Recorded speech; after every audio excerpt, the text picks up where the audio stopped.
새벽 일찍부터 움직였을 텐데 고생 많으십니다. 질문에 답하겠습니다.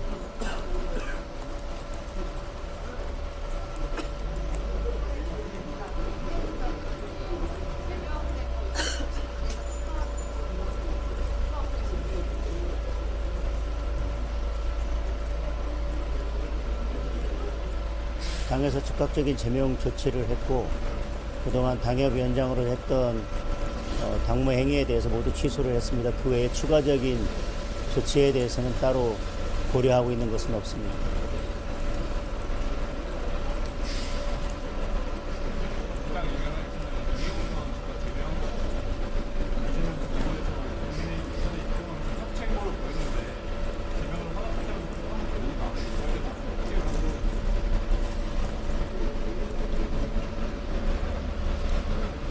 그 비판이 맞으려면 이재명 정권이 앞으로 경제정책을 어떻게 펼치는지 지켜보겠습니다.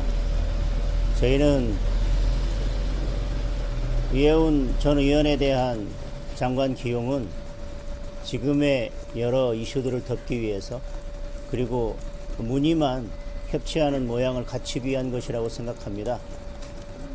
이해운 전 의원이 보여온 경제에 대한 여러 가치관, 지금 이재명 정부가 추진하는 경제정책과는 너무나 맞지 않습니다.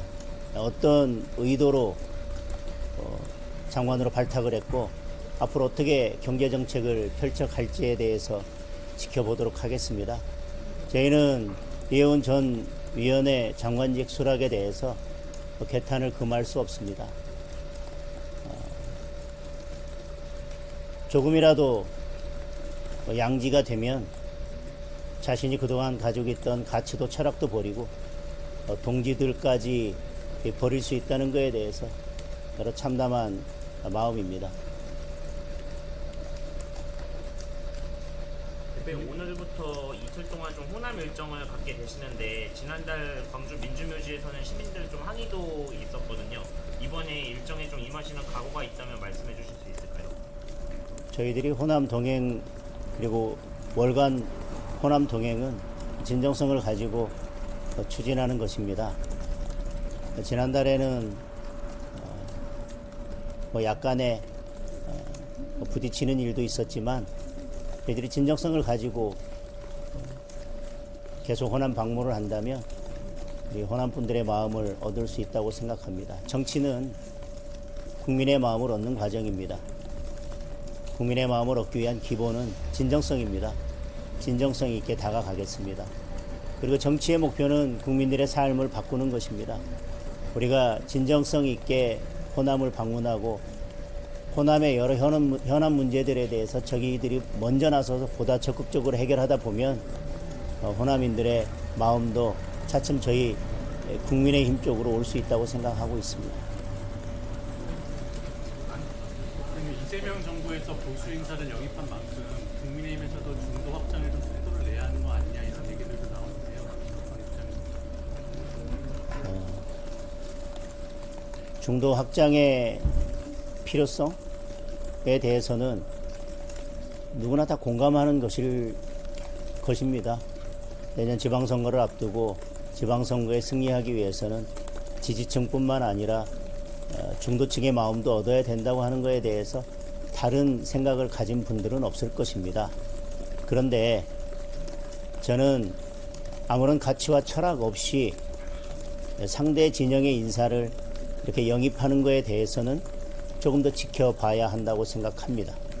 아까도 말씀드렸지만 잠시 볕이 드는 곳이라고 해서 본인이 그동안 가져왔던 소신과 가치를 버리고 동지들을 버리고 지옥에라도 갈 수 있다라고 하는 것은 저는 공감하기 어렵습니다. 오히려 이번 이해운 전 의원에 대한 장관직 지명 그리고 수락 과정을 보면서 우리가 보수 정당으로서의 가치를 보다 더 확고히 재정립해야 된다. 그리고 우리가 당성을 최우선으로 해야 된다고 하는 것에 대해서 저는 오히려 그것이 더 중요하게 부각되는 국면이라고 생각합니다. 우리가 그동안 보수의 가치를 확고하게 재정립하지 못하고 그리고 당성이 부족하거나 당에 대해서 해당 행위를 하는 인사들에 대해서 제대로 조치를 하지 못했기 때문에 이런 일들이 벌어진다고 생각합니다. 오히려 중도 확장은 중도 확장대로 하되 이렇게 당을 배신하고 당원들의 마음에 상처 주는 인사들에 대해서는 오히려 과감한 조치가 필요하다고 생각합니다. 그것이 양립할 수 없는 것이 아니라 그건 서로 결이 다른 문제라고 생각합니다. 한두 가지 질문만 더 추가로 받겠습니다. 대표님, 네. 어제 특감의 조치 그 기자회견에서 말씀하신 것 관련해서 진짜 뭐 단식이나 이런 행동이 실현되는 거 아니냐라는 이야기가 있는데 오늘 민주당에서는 그 특검명 자체를 신천지 이름을 붙여서 아예 공식화를 했거든요. 약간 계획이 좀 구체화되는 게 있으실까요? 특단의 조치를 지금 말씀드리면 특단의 조치가 되지 않을 것이기 때문에 필요한 상황들을 지켜보면서 어떤 행동을 할지에 대해서 고민하겠습니다. 다만 민주당이 계속 수사 대상에 다른 것들을 포함시키는 문제에 대해서는 저는 특검을 하지 않기 위한 꼼수에 불과하다고 생각합니다. 기본으로 돌아가면 특검은 기본적으로 야당이 추진하는 것입니다. 3대 특검도 여당이 추진했다는 점에서 매우 기형적인 특검이었습니다. 그런데 지금 통일교 특검의 문제는 여당 인사가 개입되어 있고 여러 여당의 정치권 인사가 개입되어 있다는 진술을 민정기 특검이 묵살했기 때문에 저희가 특검을 주장하는 것입니다. 여당은 모든 권한을 다 가지고 있습니다. 따라서 신천지에 대한 수사든 그 어떤 것이든 수사할 만큼의 수사 단서가 확보됐다면 경찰이나 검찰이나 공수처나 그 어떤 수사기관을 통해서도 충분히 수사가 가능한 것입니다. 저희들이 왜 수사 대상을 무한정 확대해서 꼼수를 부리냐라고 문제를 지적하는 근본적인 이유는 여당입니다. 여당은 수사기관 통해서 수사하면 됩니다. 그러나 여당 인사가 개입돼 있을 때는 공정한 수사를 기대할 수 없기 때문에 저희들이 특검을 하자고 주장하는 것입니다. 자꾸 본질을 흐리고 물타기 하면서 시간 보내려고 하는 꼼수에 대해서 자꾸 변명을 늘어놓거나 그 책임을 국민의 힘에 돌리려는 그런 비겁한 수법은 쓰지 않았으면 좋겠습니다.